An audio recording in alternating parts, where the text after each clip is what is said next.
নমস্কার, সকলকে স্বাগত জানাই। আজকের ভিডিওটা সম্পূর্ণ আমার ভাই বোনদের জন্য যারা মাধ্যমিক 2025 সালে বাংলা পরীক্ষা দেবে।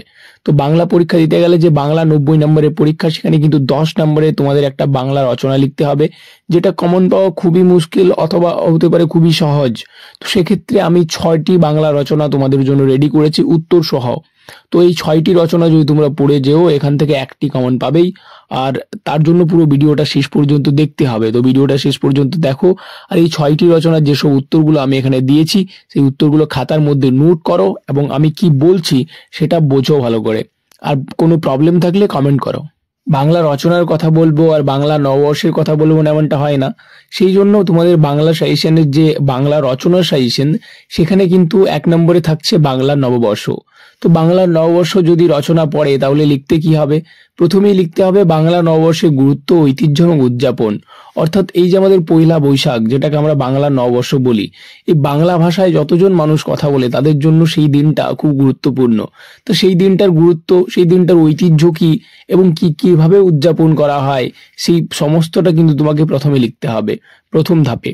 তারপর লিখতে হবে কিভাবে পয়লা বৈশাখ আমাদের সংস্কৃতিকে সমৃদ্ধ করে, আমাদের সংস্কৃতিকে কিভাবে সমৃদ্ধ করে। কারণ পয়লা বৈশাখ আমরা উদযাপন করি, আমরা প্রত্যেকটা বাঙালি এক হয়, সেদিন আমরা একভাবে উৎসব পালন করি। তো সেই দিনটা আমাদের সংস্কৃতিকে সমৃদ্ধ করে। এরপর রয়েছে আমাদের ঐতিহ্য, ঐক্যের প্রতীক। আমাদের ঐতিহ্য, ঐক্য তো বটেই, পয়লা বৈশাখ আমাদের ঐতিহ্য। কতদিন থেকে বাংলা ভাষার মানুষ যতদিন থেকে কথা বলছে, ততদিন থেকে কিন্তু আমাদের ওই ঐতিহ্যটা থেকে গেছে।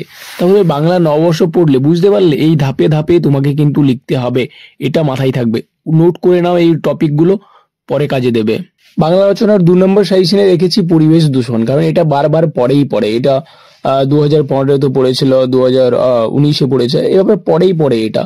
তো সেই জন্য এটা তোমাদের রাখতে হবে। তো পরিবেশ দূষণ পড়লে কিভাবে লিখবে? প্রথমে ভূমিকাতে লিখলে যে পরিবেশ দূষণের বর্তমান অবস্থা, এখন এই পরিস্থিতিতে দাঁড়িয়ে আমাদের পরিবেশ কিভাবে দূষিত হচ্ছে, কি কারণে প্লাস্টিক রয়েছে, জল দূষণ রয়েছে, এই সমস্ত কিছু তুমি উল্লেখ করতে পারো। তারপরে এবার চলে আসবো আমরা প্রধান দূষণে। ভূমিকার পরে ডিরেক্ট প্রধান দূষণে চলে আসবো। কি কি দূষণ? বায়ু দূষণ, জল দূষণ, মাটি দূষণ এবং শব্দ দূষণ। বায়ু দূষিত কিভাবে হচ্ছে? ধোঁয়ার জন্য। জল দূষিত কিভাবে হচ্ছে? নোংরা ফেলার জন্য। মাটি দূষিত হচ্ছে কিভাবে? প্লাস্টিক জাতীয় যেসব জিনিস আছে তার জন্য। শব্দ দূষণ হচ্ছে, বুঝতেই পারছো, এত গাড়ি ঘোড়ার সংখ্যা বেড়েছে, শব্দ দূষণ তো হবেই। এই জিনিসগুলো লিখবে। তারপর লিখবে যেগুলো সমাধানের উপায়, এই যে দূষণগুলো হচ্ছে তার সমাধানের উপায় কি হতে পারে। সচেতনতা বৃদ্ধি, পুনর্ব্যবহারযোগ্য। সাজেশনে 3 নম্বরে আমি যেটা রেখেছি সেটা হচ্ছে ডিজিটাল শিক্ষার গুরুত্ব। এই ডিজিটাল শিক্ষার গুরুত্বটা পড়ার সম্ভাবনা রয়েছে। তো এটা যদি পড়ে তোমরা কিভাবে অ্যান্সারটা লিখবে সেটা একটু দেখে নাও। প্রথমে তোমাদের লিখতে হবে আধুনিক শিক্ষা পদ্ধতিতে প্রযুক্তির ব্যবহার। আধুনিক শিক্ষা পদ্ধতি, এই যে তোমরা ভিডিওটা দেখছো, এটা কিভাবে দেখছো? মোবাইলের মাধ্যমে। এখানে তাহলে সরাসরি তো কিছু বুঝতে পারছো না, তাহলে তোমাকে প্রযুক্তির ব্যবহার নিতে হচ্ছে। তারপরে হচ্ছে অনলাইন শিক্ষার সুবিধা অসুবিধা। অনলাইন শিক্ষার সুবিধা তো প্রচন্ড রয়েছে, যেমন তুমি ভিডিওটা দেখছো, এটা সৎ কাজে লাগাচ্ছ। এরপরে তুমি ফ্রি ফায়ার বা খেলতে কিছু ঢুকে যাবে, ওটাকে আবার অসুবিধা হয়ে যাচ্ছে তোমার। তাহলে শিক্ষার সুবিধা অসুবিধা তো রয়েছে। তারপরে হচ্ছে ভবিষ্যতের সম্ভাবনা কি? অর্থাৎ ডিজিটাল যে শিক্ষাটা রয়েছে এটা কিন্তু দিন দিন বাড়ছে, আর দিন দিন বেড়ে গিয়ে কোথায় গিয়ে দাঁড়াবে এখন আজকাল তুমি দেখতে পাবে না। ক্রিকেট খুব কম খেলা চলছে, ক্রিকেট ভারতে একটু বেশি প্রসিদ্ধ আছে, ওই জন্য চলছে। তোমরা আগে দেখো মার্বেল খেলা, তীর ডাং খেলা, এইসব কিচ্ছু নেই। তো এইগুলো মাথায় রাখতে হবে যে কোনটা কিভাবে লিখতে হবে। তাহলে ডিজিটাল শিক্ষার গুরুত্বটা বুঝলে কিভাবে লিখতে হবে, যে আধুনিক শিক্ষা পদ্ধতির ব্যবহার লিখতে হবে, তারপর এর সুবিধা অসুবিধা লিখতে হবে, আর ভবিষ্যতে এটা কোন পর্যায়ে যেতে পারে বা এই অসুবিধা কি হতে পারে, সুবিধা কি হতে পারে, সেটা লিখে নিয়ে কমপ্লিট করবে। 4 নম্বরে আমি যেটা রেখেছি সেটা হচ্ছে একটি বন্যার অভিজ্ঞতা। অর্থাৎ এবার দেখো, তুমি বন্যা দেখেছো অথবা নাও দেখো, এটা তো পরীক্ষকরা দেখবেন না, তোমাকে কোয়েশ্চেন দিয়েছে, তোমাকে লিখতে হবে।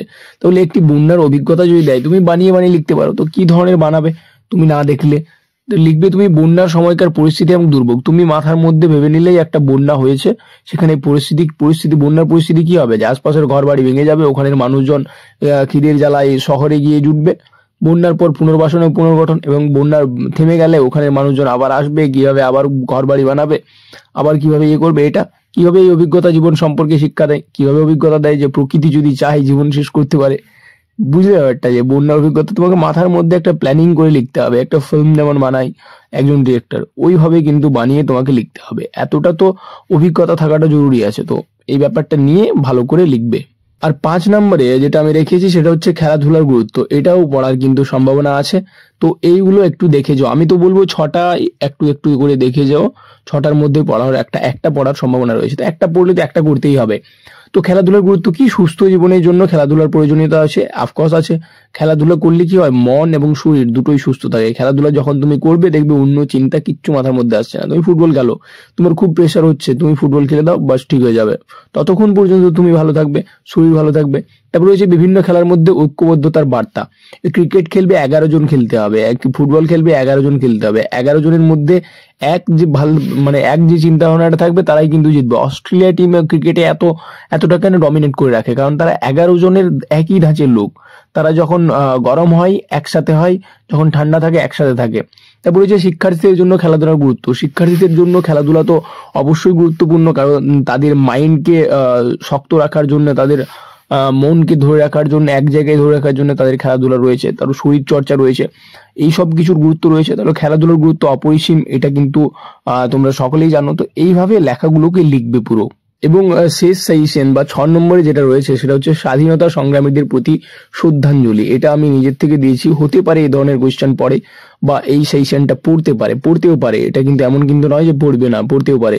তো এখানে তোমরা কিভাবে লিখবে, প্রধান স্বাধীনতা সংগ্রামীদের অবদান, এটা আগে লিখলে।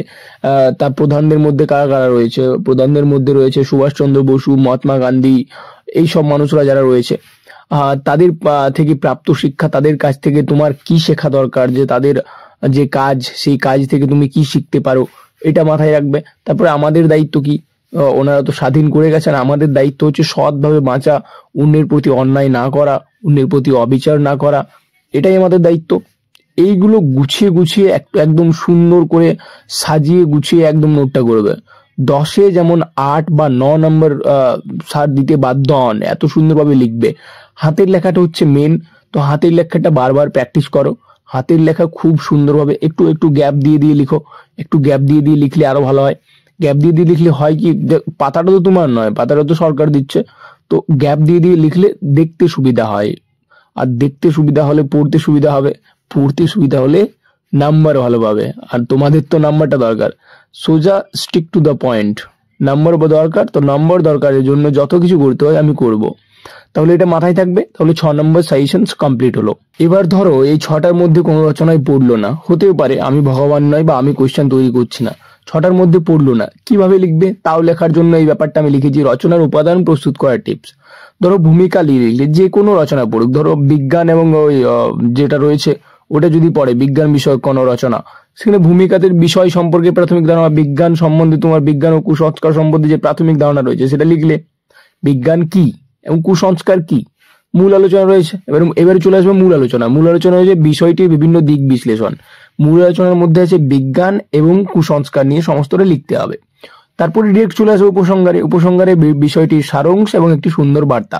বিজ্ঞান হচ্ছে তোমার যুক্তিতর্কের ভিত্তিতে, কুসংস্কার হচ্ছে যেটা প্রাচীনকাল থেকে চলে আসছে, এই ব্যাপারটা গুছিয়ে সাজিয়ে লিখতে হবে। মূল আলোচনা হচ্ছে বিষয়টির বিভিন্ন দিক বিশ্লেষণ, এটা রয়েছে যেটা বললাম, ওটা ডাবল লিখিয়ে গেছে, কোনো ব্যাপার নেই।